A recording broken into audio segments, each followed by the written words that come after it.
Bonjour à toutes et tous, ici Marc du site thebigwin.com, le site pour réussir votre carrière en finance. Dans cette vidéo, je vais vous présenter l'un des métiers financiers les plus connus dans le monde du corporate finance, celui de Transaction Services. Alors, qu'est-ce que c'est exactement le Transaction Service, aussi abrégé en TS? En gros, c'est un service fourni par des groupes de conseils financiers qui aident les entreprises à réaliser leurs travaux d'analyse lors d'une opération de fusions-acquisitions, de cession ou de restructuration. Pour cela, des travaux de TS se concentrent généralement sur trois axes. Tout d'abord, les travaux de due diligence. Là, on parle d'analyse de performance, de risque, de business plan et d'analyse normative. C'est un peu comme passer l'entreprise au scanner pour voir ce qui se passe vraiment en termes financiers. Ensuite, des travaux de TS peuvent aborder la partie valorisation et modélisation financière, aussi appelée en anglais Valuation and Business Modeling. Il s'agit alors de valoriser financièrement les actifs ou l'entreprise elle-même. C'est comme mettre un prix sur ce que l'entreprise vaut vraiment. D'ailleurs, nous vous avons déjà fait une vidéo complète sur les différentes méthodes de valorisation dont vous trouverez le lien en description ci-dessous. Enfin, les travaux de TS peuvent aborder des aspects de restructuring. C'est l'accompagnement stratégique pour les entreprises en difficulté. Cela inclut des conseils pour améliorer la gestion de trésorerie, la réorganisation, la modélisation d'un plan de trésorerie et la mise en place d'un plan de restructuration. Dans la slide suivante, je vous fais un zoom sur les travaux de due diligence. Bon, maintenant qu'on a une idée générale du transaction service, on va zoomer sur un de ses aspects clés, la due diligence.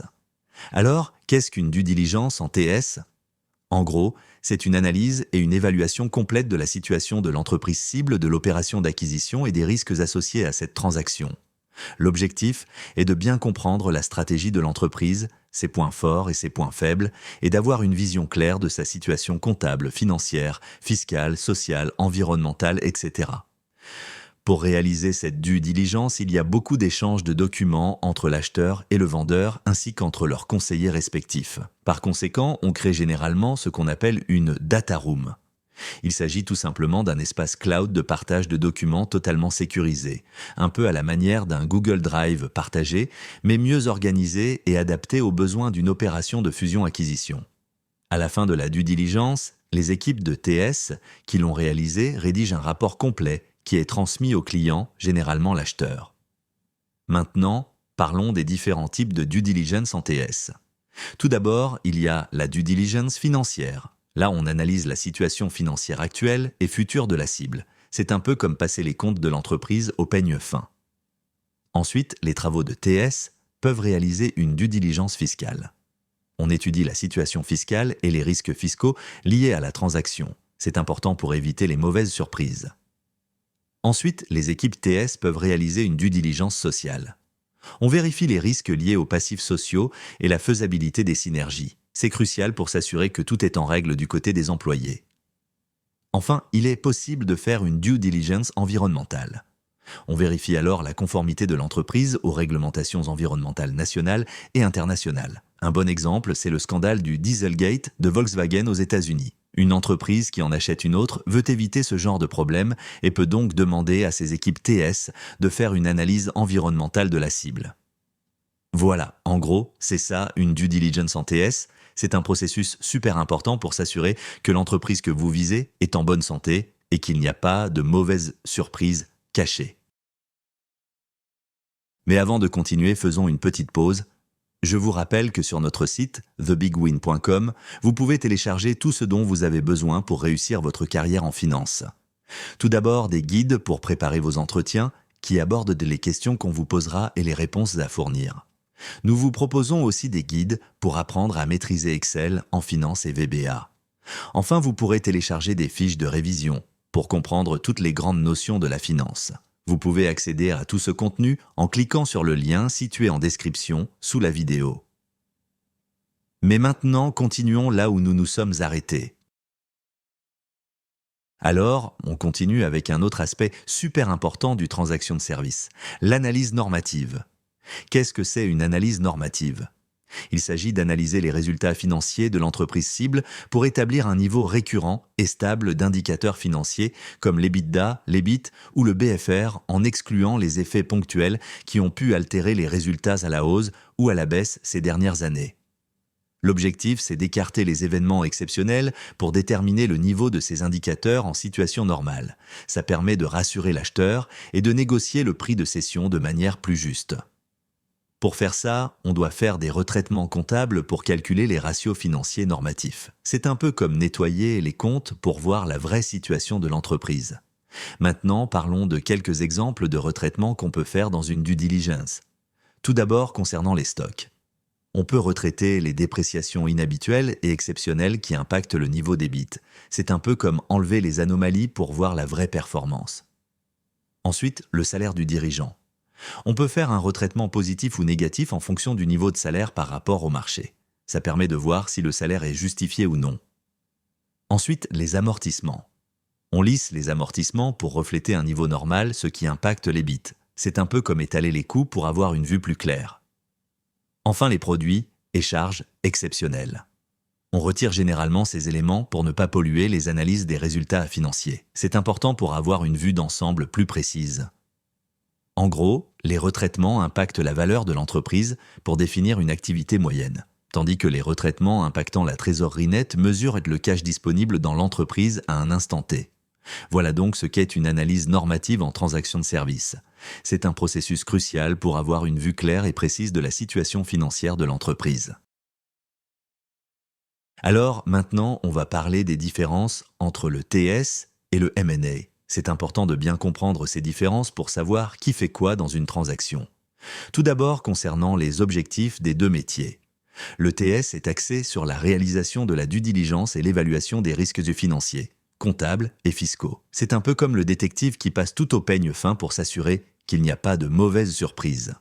Le M&A de son côté a un rôle commercial important. Il fait le lien entre l'acheteur et le vendeur, initie la transaction, mène les négociations et conseille sur la meilleure stratégie. C'est un peu comme le négociateur en chef. L'expertise de chacun maintenant. Le TS est composé d'experts en comptabilité, finance d'entreprise et fiscalité. Ils font une analyse approfondie des états financiers, des flux de trésorerie et des politiques comptables. Le M&A comprend des banquiers d'investissement et des experts en évaluation. Ils valorisent la cible, structurent la transaction, mènent les négociations et gèrent le processus d'enchère. En termes de rôle de chacun, il y a aussi de grandes différences.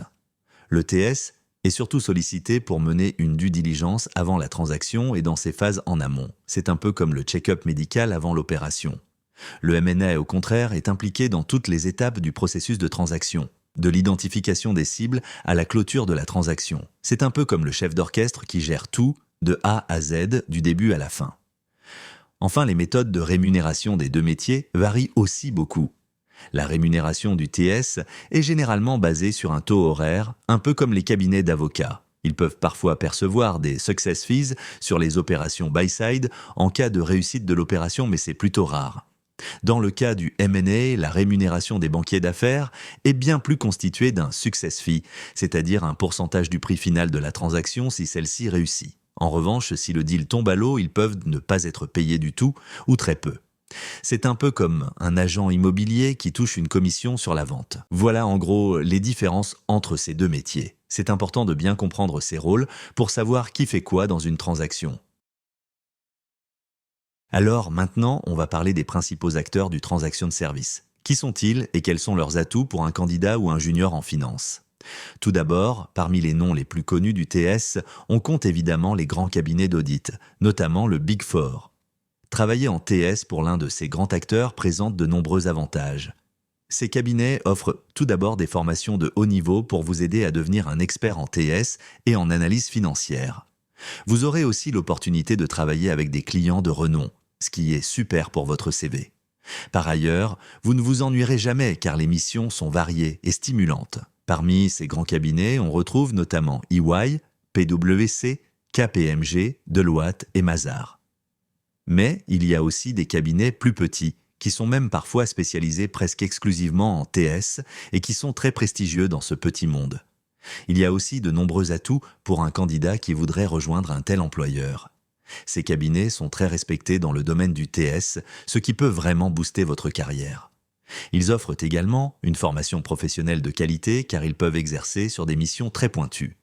Enfin, étant plus petit, vous aurez l'occasion de réaliser une plus grande diversité de tâches au quotidien. Parmi les cabinets spécialisés, on retrouve 8 Advisory, Grant Thornton, Accuracy, Squareness et Oderis Consulting. En gros, que vous choisissiez un grand cabinet d'audit ou un cabinet spécialisé, vous aurez l'opportunité de travailler sur des projets passionnants et de développer vos compétences dans le domaine du TS et de l'analyse financière. Alors, maintenant, on va parler des missions quand on travaille en TS. Qu'est-ce qu'on fait exactement quand on est analyste ou stagiaire dans ce métier ? Les missions d'un analyste en TS sont les suivantes. Tout d'abord, un analyste en TS passe beaucoup de temps à rédiger des due diligence dans des contextes d'acquisition ou de cession. C'est un peu comme écrire un rapport détaillé sur l'entreprise ciblée.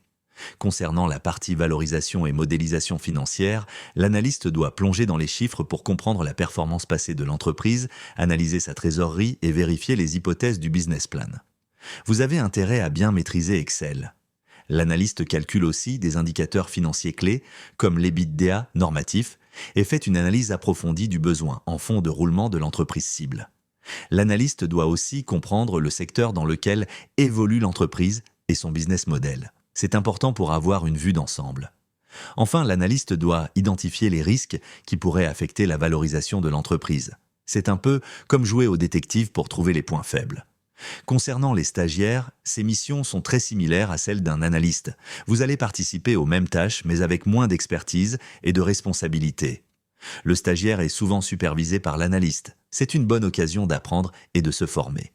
Contrairement à l'analyste, le stagiaire n'a évidemment pas de responsabilité managériale. C'est un peu comme être en mode apprentissage, sans la pression de gérer une équipe. Voilà en gros les missions quand on travaille en TS. Que vous soyez analyste ou stagiaire, vous allez plonger dans les chiffres, rédiger des rapports et analyser les risques. C'est un travail passionnant et excellent pour valoriser votre CV.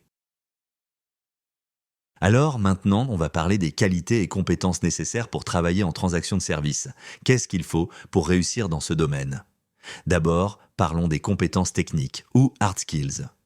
Il faut vraiment bien connaître la comptabilité, notamment les états financiers, compte de résultats, bilan et tableau de flux de trésorerie. C'est la base pour comprendre les chiffres et les analyser. Il faut aussi être capable d'analyser et de comprendre les relations entre ces différents états financiers. Ensuite, il faut avoir d'excellentes capacités rédactionnelles. La rédaction des rapports est super importante. Il faut être clair et précis dans ce que vous écrivez. Et enfin, il faut avoir de bonnes compétences analytiques et être capable de synthétiser. Il faut être capable de prendre beaucoup d'informations et de les résumer de manière claire et concise. Maintenant, parlons des compétences comportementales ou soft skills. Il faut être prêt à absorber une charge de travail importante car le TS, comme tous les métiers liés aux fusions-acquisitions, c'est souvent beaucoup de travail. La rigueur est aussi essentielle. Il faut être précis et ne rien laisser au hasard. Il faut aussi être capable de s'adapter à des environnements multiples. Vous allez travailler sur des projets variés et dans des environnements différents. Il faut être capable de s'adapter rapidement. Le TS peut être stressant. Il faut être capable de garder son calme sous la pression. Et enfin, le travail en équipe est crucial, donc il faut être capable de collaborer efficacement avec les autres. Un dernier conseil, si vous voulez vraiment attirer l'attention des recruteurs, mettez en avant ces qualités dans votre CV et votre lettre de motivation. Montrez que vous avez ce qu'il faut pour réussir en TS. Voilà en gros les qualités et compétences nécessaires pour travailler en TS. Si vous avez ces compétences et ces qualités, vous êtes sur la bonne voie pour réussir dans ce domaine. Maintenant, on va parler des débouchés après un poste en transaction service. Quelles sont les opportunités qui s'offrent à vous après avoir travaillé en TS ? D'abord, il y a les opportunités dans le domaine du M&A, que ce soit dans une banque d'affaires ou dans le private equity.